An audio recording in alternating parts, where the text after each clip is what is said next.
Ratin, I did want to come back to this point, as Ratin said. What is the sort of medium-term, not for our fiscal stance, but medium-term stance towards your sort of openness or exports? So what role are exports going to play in our economy? Do we have a clear vision? And if one takes the view that, look, it's impossible to be competitive with, let's say, Vietnam, or impossible to be competitive with China, then, I mean, there will be a particular view of the economy that will emerge.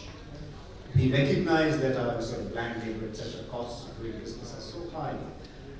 But that worries me in the sense that in order to sort of protect our domestic market, are we going to ratchet up the sort of protectionism that we see in the past? Is that what we're going to ratchet up? And if we are going to do that, then we should say clearly that India is headed that way. We're going to use our domestic market to sort of, our domestic production is going to largely sort of serve the domestic market.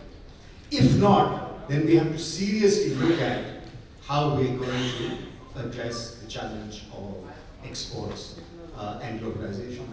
And if one, Ratin, if one does the sort of deconstruction of our exports and imports with China, actually consumer goods from China are a very small percentage of our total imports from China. We're actually $40 billion are components, as I said, electronic components. So our trade with China has a structural problem, but it's not, I think it goes beyond the Ganesha story, really. It's not consumer goods. And we are adding significant value to the imports. Now the question is, can we produce those in India? And we have begun to do those. Unfortunately, what we're producing in India are not semiconductor chips or printed circuit boards, but what we're producing in India today are battery packs and leads and earphones. But hopefully over time, we'll be able to move up the value chain. But we should have a clear understanding of what role foreign trade and exports are going to play. And let me also make a point here about services. We keep saying that we are competitive in services. We are competitive in about 2% of the world's services.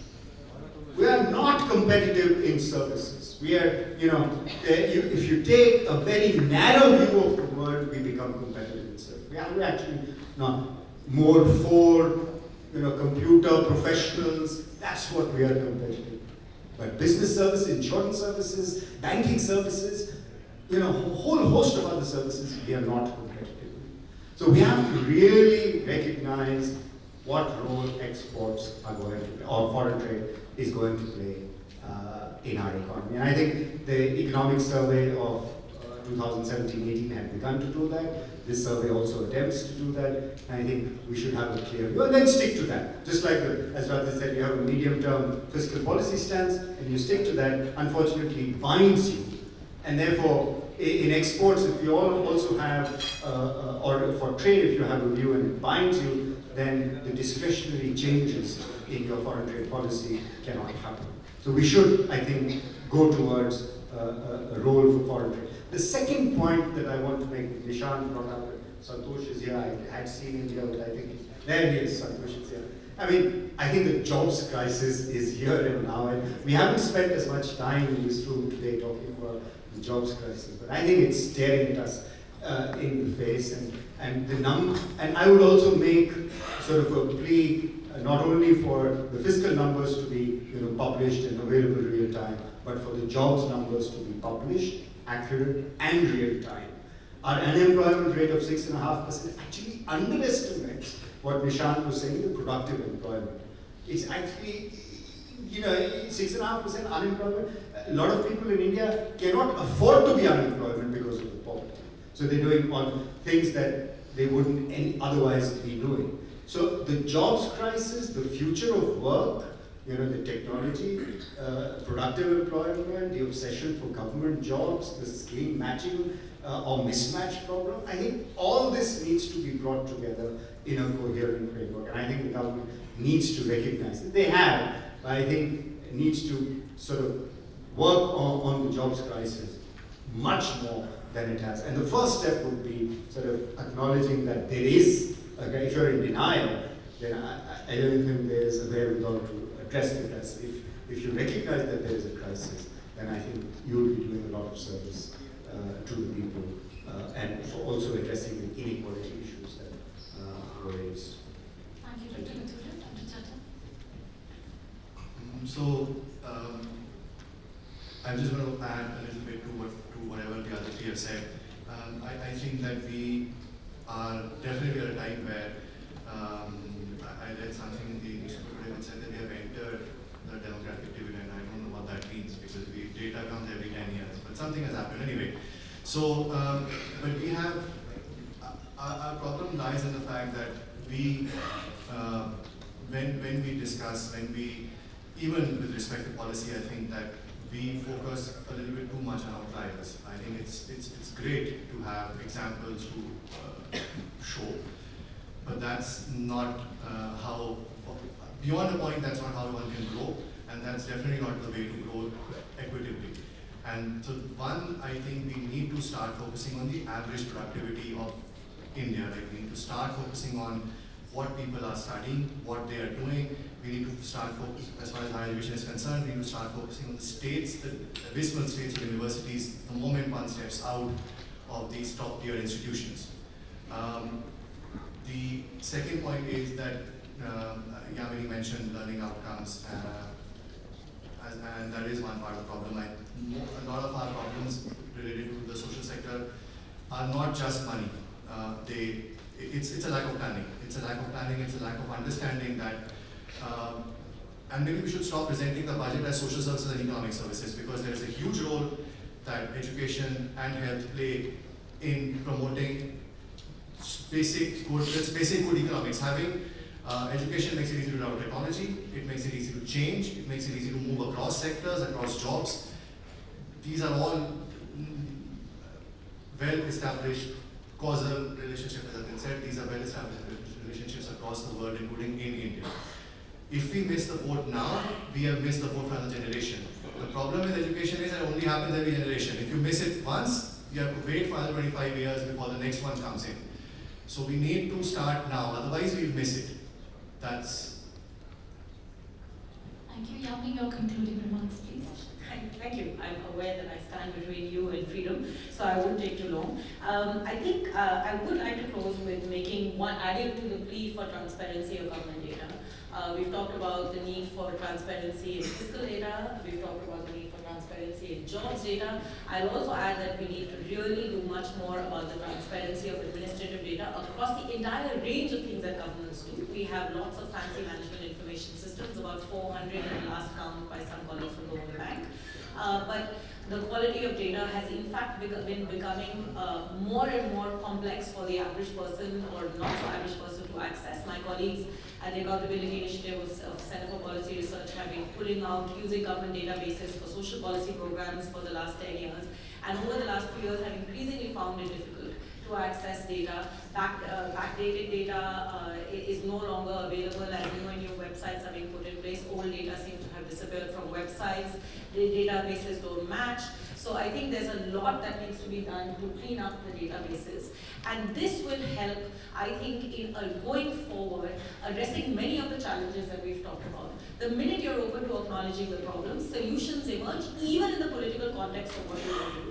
So if we are, for instance, going to stay within these bounds of a compensatory state, and if we are going to be dealing with a silent fiscal crisis that needs resolution, some very obvious solution will sit in front of us. Just a very simple set of rationalization of centrally sponsored schemes, simple set of rationalization of subsidies, simple efforts at trying to move money faster so that expenditures are on the ground are quicker, and large amounts of money. By one estimation, there's over 1 lakh crore of float sitting in bank accounts all across the country can get removed. Things can move faster, and you will be able to achieve the ends that you are. Ultimately, democracy is about being responsive to the dynamics of democracy. If politics is responding to much more in terms of investments in direct private provisioning of public goods, We have to live, that's fine, but the ability of the state to be able to provide these effectively, efficiently, and in a way that does not obfuscate is, I think, critical, and it is an expectation that voters must have on citizens. So greater transparency of data will see a much more effective, much more efficient, and much more robust democracy going forward. Thank you very much. We can, I guess, now proceed to lunch and take the conversation forward there.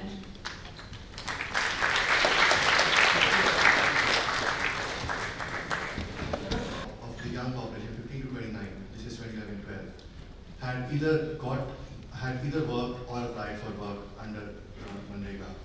And the fact is that every year we spend more and more on what is essentially a social welfare scheme and tout it as some big achievement. I think it's very misleading because it's a social welfare scheme. We should have it. We should perhaps not only have, we should have insurance schemes not only in rural India but also in urban India. Because what we need is allowing people to move to cities, allow them to take the time it takes to find a job, to either start an enterprise. But we don't do that because we keep people in villages because that's where we have insurance. So I think that our job crisis, you mentioned it, is as far as productive jobs go, is more severe than I think we think right now it is, because a lot of jobs that we are creating are being created with public money. And that's not, you can't sustain, that's not sustainable because our Manrega bill will keep on increasing every year. We have more young people, out of jobs, it will go on increasing. That is not a sustainable option. So just wanted to add that comment because Manrega came up. So. And Robin, the question for you, and will it be more transparent, in the interest of transparency, to just say that 3% fiscal deficit target is not achievable, or to just drop it, especially I think even revenue deficit target was dropped. The FRBM was amended to do that. And I think the second question on the 15th Finance Commission, do you are You can drop all the targets you want, the problem doesn't go away. What's your problem with the government borrowing more? I'm not actually a fiscal hawk as most people think I am. The problem has nothing to do with this. I don't understand why people can't unlearn something. Look, let me say it again. The 3% has nothing to do with mass state. I don't know which misguided soul has put this idea into people's minds, and they go on repeating like automatons for the last 15 years, mass state, mass state. Nothing to do with mass state. Everything to do with financial savings. Financial savings are the savings of people that you see in banks, not the total savings. There are other savings too in financial that you actually get. Why are they important? Because the government of India can't borrow money from a household if it keeps the money in gold. Hindustan Lever or Dhirubhai Ambani can't borrow money from a household to keep it in gold.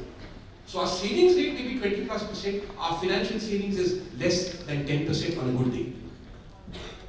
Now the question is, who gets how much? If the government gets 3.4 today plus 3.2, that's 6.8, central plus states, and the public sector gets 1.2, that's already 8 gone. And therefore, we want to reduce the fiscal deficit. Now, why should the central government do it more? One, because the central government's total debt stock is higher. But I'm not disputing what the funding committee or the member has said.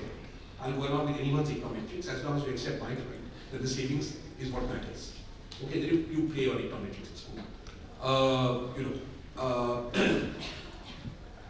But because the savings thing doesn't require econometrics, like most hard economics, it doesn't require econometrics. People go to good schools, they have to show. So then, why the central government, why not the state governments? No econometrics required. Because the state governments have already undertaken fiscal consolidation, and sigma revenue deficit across the state governments is 0. So the state governments are not borrowing for current expenditure. 65% of the central government's borrowing is for current expenditure. Therefore, who should reduce the fiscal deficit? The central government. Now, if the central government is shrinking in large measure because they have cut expenditure and not been able to raise taxes to the extent that they have talked about raising it, talk is cheap and talk is also confusing, which is why no good economist no good fiscal economist should look at this table in the budget feature on increase in total growth in tax receipts. The growth in tax receipts on average over the last 5 years has been exactly equal to the growth in nominal GDP. So You're not getting more taxes. And the last time I is spurious, so the I just told you mine. 1,70,000 crores deduction there. Right? So you're not able to raise your tax to GDP ratio. If you can't raise it for 5 years, then you have to cut expenditure. And then to say you should also borrow less is a political decision. So my first order is, don't say things in the, I'm glad the FM has not done it this year, don't say things in the budget speech that you can't keep up to. Something as basic as, maintain your fiscal deficit target, keep your fiscal deficit target. Don't lose India's credibility by saying 3.4 and then saying, just like being at home, typical when you grow up, oh, I almost finished. So ask somebody if you completely finished, no, almost, 10% the child. So you hear the finance minister saying that year after year, Congress, BJP, whoever, that I almost spent the fiscal. So that 3% was something that you wanted the government to focus on. And if you can't beat the 3%, then it's important to say why not, like I'm saying. So I think therefore, keeping in mind that the fiscal deficit has to be lower until such time as financial savings increase is a valid concern, or until such time as the government's spending on current consumption is not 2/3 of borrowing.